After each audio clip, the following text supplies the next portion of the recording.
Assalamualaikum warahmatullahi wabarakatuh. Teman-teman, jumpa lagi dengan Lancaneru,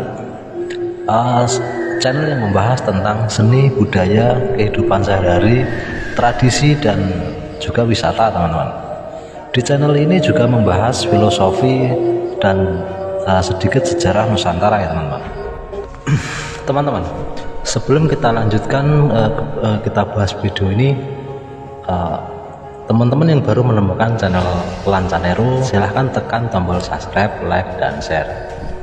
Bagi teman-teman yang sudah mendukung Lancaneru, saya ucapkan terima kasih sebanyak-banyaknya. Assalamualaikum warahmatullahi wabarakatuh. Salam rahayu, rahayu. Teman-teman, selamat datang di channel Lancaneru.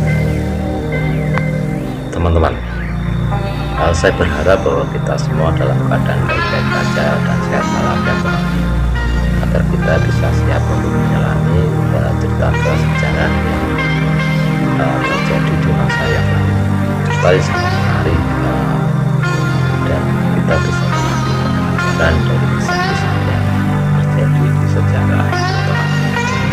Teman-teman, di channel Lancaneru ini kita akan mempelajari dan akan mencoba untuk menggali topik-topik sejarah yang berasal yang mungkin bersama sebagai edukasi atau pelajaran. Sekali lagi saya ingin mengucapkan terima kasih kepada bagi teman-teman yang baru saja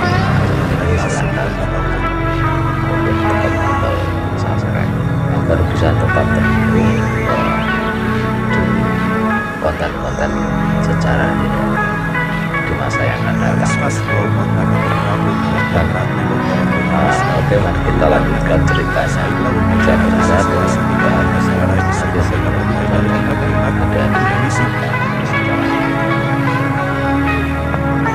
teman-teman, cerita mengenai Arya Penangsang itu telah mengarahkan pesan yang baik meskipun nama Arya Penangsang itu terlihat sangat, tetapi juga mendapatkan penghormatan dan simpati dari masyarakat Blora dan sekitarnya, terutama wilayah itu juga wilayah Bojonegoro dan juga itu masyarakatnya itu sangat mengerti dan bersesuaian dengan Arya Penangsang. Teman-teman, Arya Penangsang itu adalah salah seorang adipati ketika zaman ketika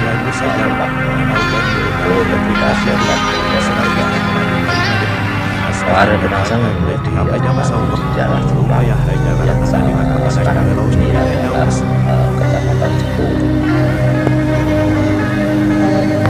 Kisah Arya Penangsang itu bermula dari seorang ayahnya, teman-teman, yaitu Arya Pikir,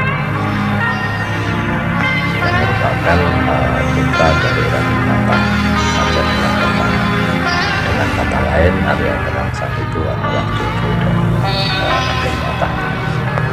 Selain Raden Pikir, itu Raden Patah itu memiliki dua orang putra lainnya, yaitu Paulinus atau yang berasal dengan Pangeran Sanjapur, dan satu lagi adalah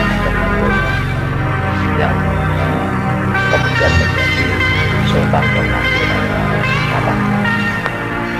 Pada tahun 1521 Masehi, Paulinus atau Adipati Kudus itu adalah putra pertama dari Raden Patah. Itu gugur dalam sebuah pertempuran di Selat Malaka ketika melawan pasukan Portugis. Kemudian kedua adik dari Pangeran Paulinus itu Raden Pikir, ayah dari Arya Penangsang, dan Raden Tunggal itu bersaing untuk mendapatkan tahta Raden Demak. Raden Pikir memiliki dua orang putra, yaitu Arya Penangsang dan juga Arya Mataram.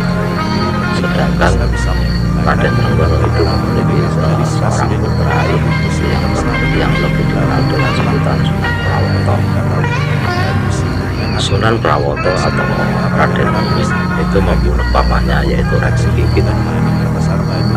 di pinggiran sebuah sungai dengan menggunakan geresekan koper yang dicurinya dari Sunan Kudus.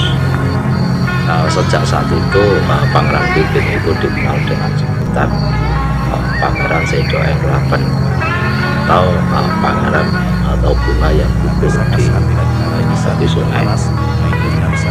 Dengan kematian Pangeran Pipin, maka Raden Trenggono itu menjadi pewaris tahta di Demak, menjadi sultan dengan gelar Sultan Trenggono.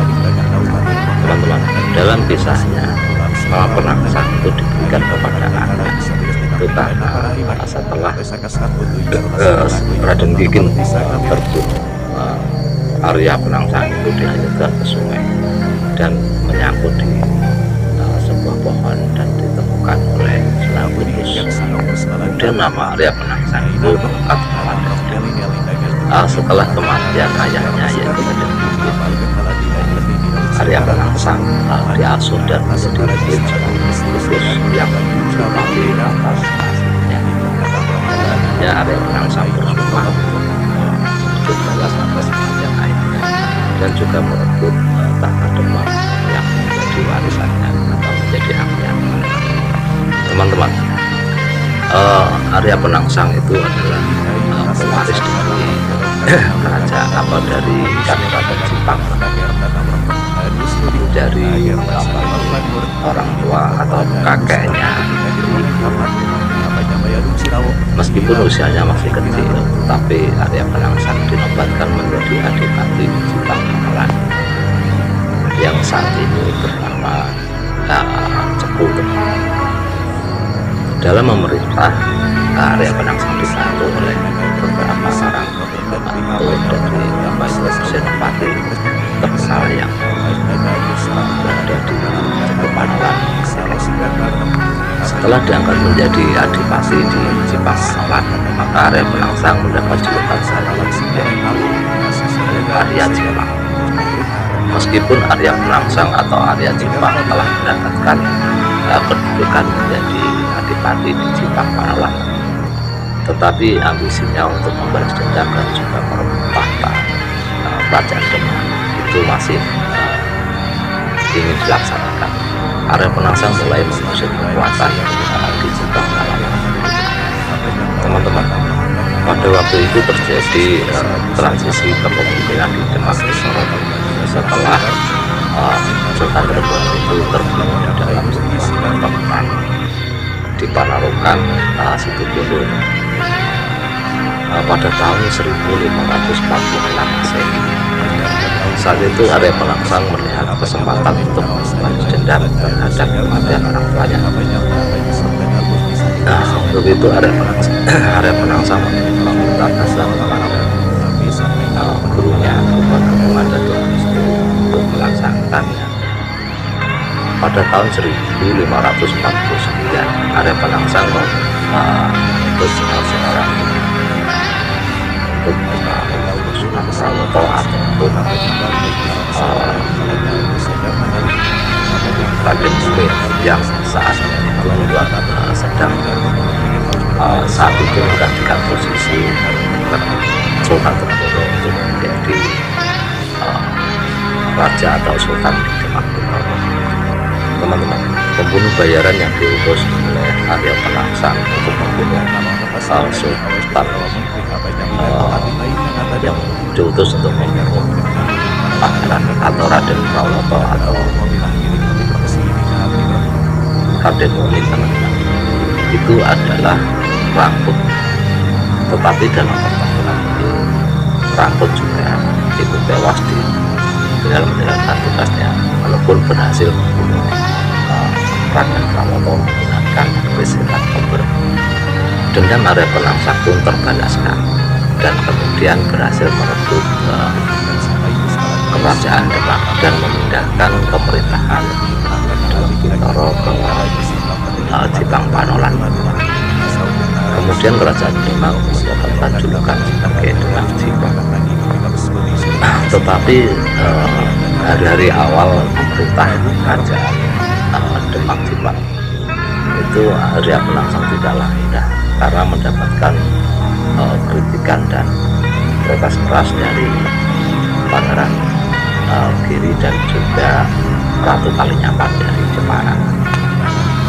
Mereka menganggap bahwa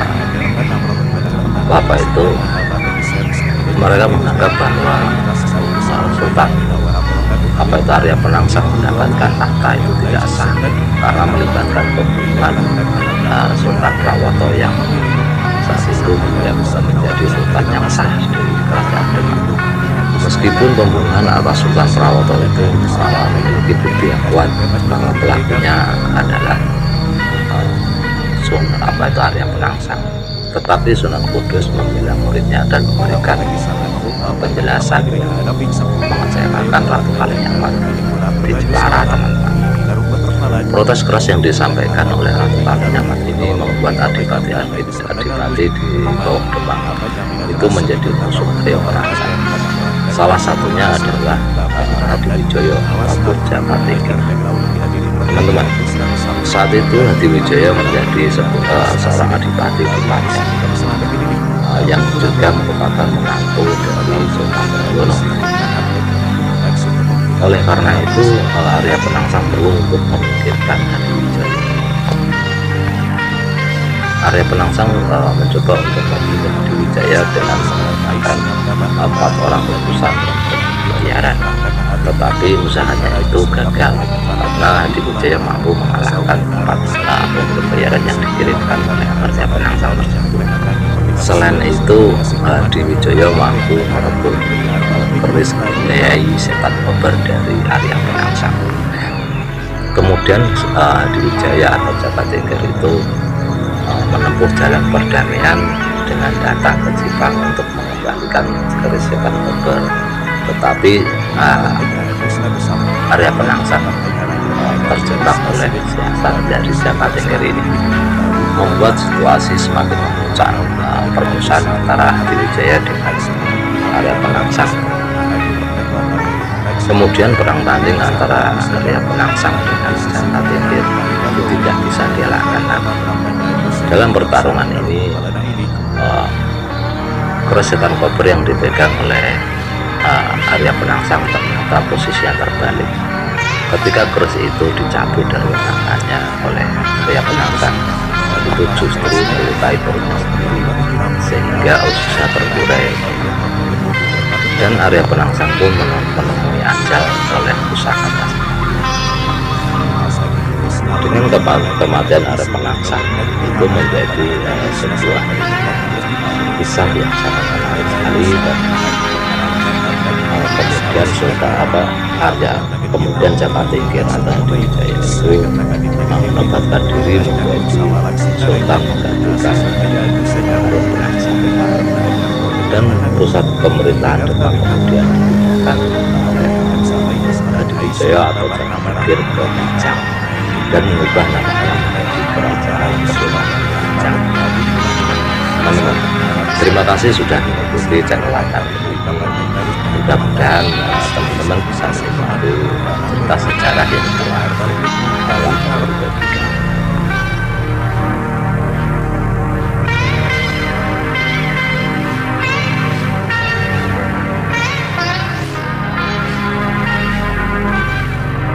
Teman-teman, saya berharap bahwa teman-teman tidak lupa untuk selalu mendukung channel ini dengan cara mengaktifkan loncengnya, teman-teman, agar teman-teman tidak ketinggalan video-video menarik yang mungkin akan Channel bagikan di video yang akan datang. Teman-teman, sampai jumpa pada kisah atau cerita-cerita sejarah berikutnya. Salam dari Lancaheru untuk para pecinta sejarah. Assalamualaikum warahmatullahi wabarakatuh. Salam rahayu.